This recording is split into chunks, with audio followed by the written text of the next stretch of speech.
आइए इस दिन की तरफ चलते हैं। एक ऐसा दिन जब मदीना की फिजा में खामोशी छाई हुई थी, जैसे पूरा शहर सोग में डूबा हो।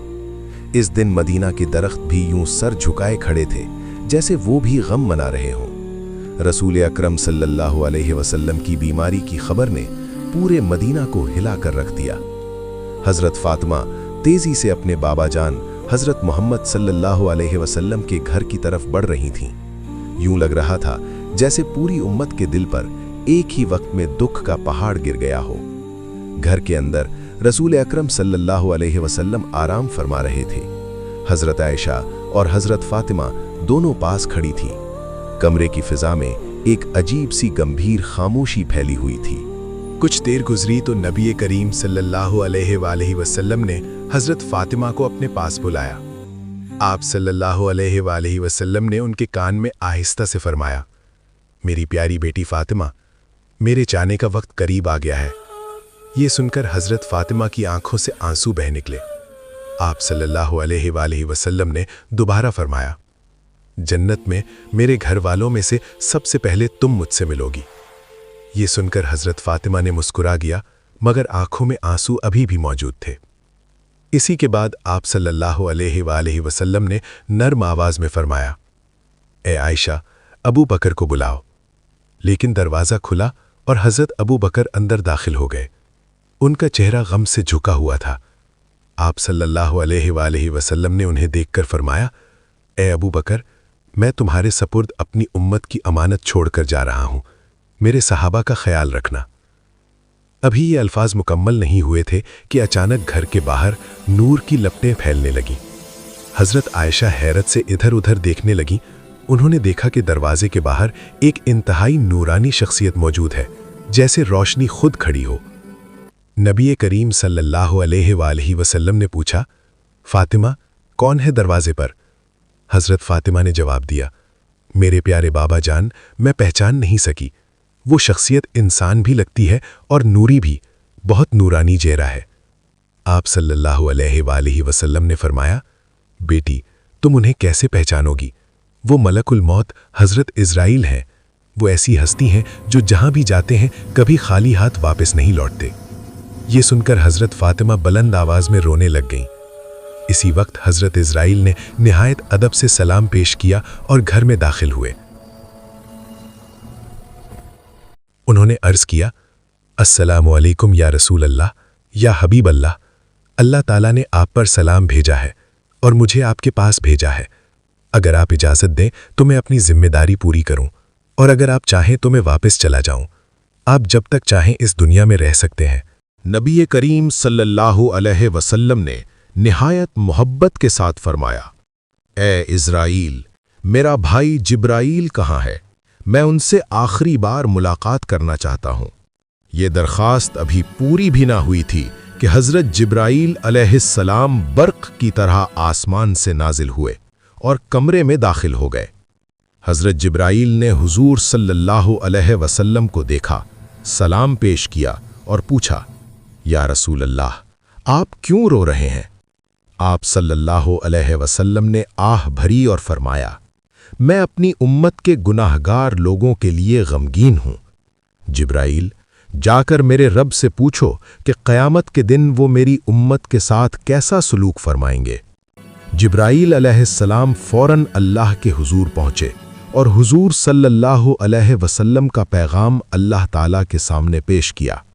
अल्लाह रब्बुल इज़्ज़त ने फरमाया, ए जिब्राईल, मेरे महबूब को बता दो कि क़यामत के दिन जब तक मेरा महबूब राज़ी न होगा, मैं उसकी उम्मत के गुनाह माफ़ करता रहूँगा और वो बग़ैर हिसाब के जन्नत में दाखिल हो जाएंगे।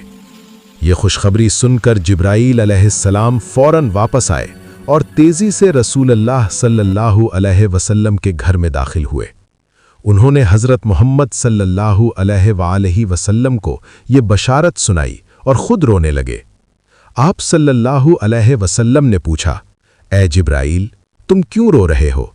हज़रत जिब्राईल अलैहिस्सलाम ने कहा, मैं इसलिए रो रहा हूँ क्योंकि आज के बाद मैं कभी दुनिया में आपके पास वही लेकर नहीं आ सकूँगा। आप सल्लल्लाहु अलैहि वसल्लम ने उन्हें तसल्ली दी اور پھر حضرت اسرائیل علیہ السلام کو اجازت دی کہ وہ اپنا فرض ادا کریں۔ پھر آپ صلی اللہ علیہ وسلم نے آخری وصیت فرمائی، اے اسرائیل، مجھ پر جتنی بھی سختی آئے مگر میری امت کی روحیں نرمی سے لینا، ان پر آسانی کرنا۔ اسرائیل علیہ السلام نے عرض کیا، یا رسول اللہ، آپ کی امت کے مخلص مومنوں کی روح ایسے نکالی جائے گی جیسے بچہ ماں کی گود میں آرام سے سو جائے۔ اس کے بعد حضرت اسرائیل علیہ السلام نے نہایت ادب سے اپنا ہاتھ سینہ مبارک پر رکھا۔ روح اقدس اتنی نرمی اور نزاکت سے قبض ہوئی کہ دنیا نے ایسی لطافت کبھی نہ دیکھی ہوگی۔ آہستہ آہستہ یہ عمل مکمل ہوا اور رحمت للعالمین صلی اللہ علیہ وسلم کی روح مبارک عرش الہی کی طرف بلند کر دی گئی۔ جیسے ہی روح اوپر گئی، مدینہ کی فضا ایک دم رک گئی، خاموشی چھا گئی اور دکھ کی لہر پورے شہر میں پھیل گئی۔ یہ خبر مدینہ میں آگ کی طرح پھیل گئی، ہر طرف رونے کی آوازیں آنے لگیں۔ حضرت بلال مسجد کے کونے میں بیٹھے رو رہے تھے اور کہہ رہے تھے، اب میں اذان کیسے دوں؟ محمد صلی اللہ علیہ وسلم کا نام کیسے لوں؟ حضرت عمر جو بہادری کی مثال سمجھے جاتے تھے، غم سے بے قابو ہو گئے۔ انہوں نے تلوار نکال لی اور بلند آواز میں کہنے لگے، جس نے کہا کہ محمد صلی اللہ علیہ وسلم وفات پا گئے ہیں، میں اسے برداشت نہیں کروں گا اور اس کے 2 ٹکڑے کر دوں گا۔ اسی ہنگامے میں حضرت ابوبکر تشریف لائے۔ انہوں نے حضرت عمر کو سنبھالا اور مدینے بھر کو یہ حقیقت سمجھائی کہ اللہ کے سوا سب فانی ہے، صرف اللہ تعالیٰ کی ذات ہی ہمیشہ سے ہے اور ہمیشہ رہے گی۔ اس دنیا میں جو بھی آیا ہے اسے ایک دن اپنے رب کے حضور حاضر ہونا ہے، لہٰذا ہمارے پیارے نبی حضرت محمد صلی اللہ علیہ وسلم بھی اپنے رب کریم کے حضور تشریف لے گئے۔ اس کے بعد رسول اکرم صلی اللہ علیہ وسلم کی تجہیز و تکفین نہایت ادب، محبت اور احترام کے ساتھ کی گئی اور مسلمانوں نے ان کے وصال کے بعد حضرت ابوبکر رضی اللہ عنہ کو اپنا پہلا خلیفہ منتخب کیا۔ اس قصے سے ایک بات تو ثابت ہو جاتی ہے کہ آپ صلی اللہ علیہ وسلم نے دنیا سے رخصت ہوتے وقت بھی اپنی امت کا دامن ہاتھ سے نہ چھوڑا اور اپنی امت کے لیے مغفرت کی دعائیں مانگتے رہے۔ پیارے دوستو، ذرا سوچو، ہم اس نبی کی امت ہیں جنہوں نے دنیا سے جاتے ہوئے بھی ہمارے لیے مغفرت کی دعائیں مانگی اور بار بار فرمایا، میری امت، میری امت۔ آج سوال یہ نہیں کہ ہم ان سے محبت کرتے ہیں یا نہیں، اصل سوال یہ ہے کہ کیا ہماری زندگی ان کی محبت ثابت بھی کرتی ہے؟ اگر ہم آج ہی ان کے فرمان پر سچے دل سے چل پڑیں تو شاید ہم بھی ان خوش نصیبوں میں شامل ہو جائیں جو بغیر حساب جنت میں داخل ہوں گے۔ اگر اس کہانی نے آپ کے دل کو بھی چھوا ہے تو کامیابی کے اس سفر میں ہمارے ساتھ جڑے رہیے۔ مزید ایسی ایمان افروز کہانیاں اور محبت رسول صلی اللہ علیہ وسلم سے لبریز واقعات کے لیے چینل کو سبسکرائب اور ویڈیو کو لائک کرنا نہ بھولیں۔ شکریہ۔